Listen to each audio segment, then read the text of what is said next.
Sometimes patch panels for rust holes can be difficult to form. So today we're going to take a look at an easy way to do that.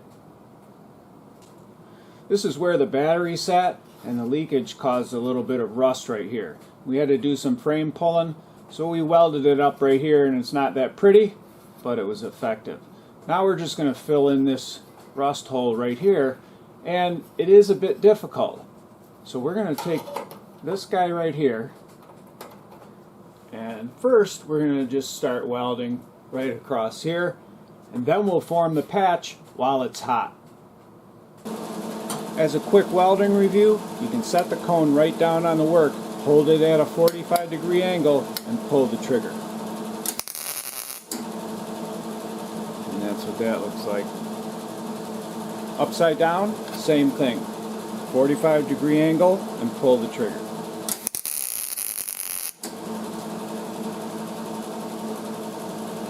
Sideways, 45-degree angle, and pull the trigger.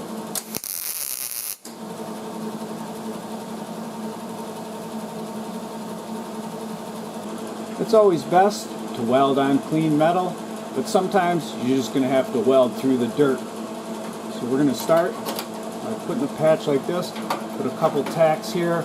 Once the metal gets warm, we can manipulate it easier.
Now it's getting real easy to bend around.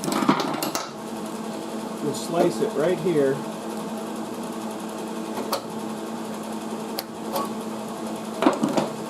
And then bend this, maybe we'll bend this one up first.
Good to keep in mind that your welds aren't always going to be perfect, but that's okay. You can fix them up later.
After getting it tacked into place, this is what we have. Now we can weld it up a little bit more solid if we want. Knock it down and fill it, or just put seam sealer over it and paint it.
We'll just knock those welds down a little bit and fill it.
After the paint dried, we hit it with a couple coats of undercoating to help conceal imperfections. On the other side, the engine compartment, we'll sandblast, prime, seam seal, paint, and finally install the battery tray. I hope you enjoyed this video on welding and forming difficult patches for rust holes. If you did, and you'd like to get my latest videos, don't forget to hit the subscribe button.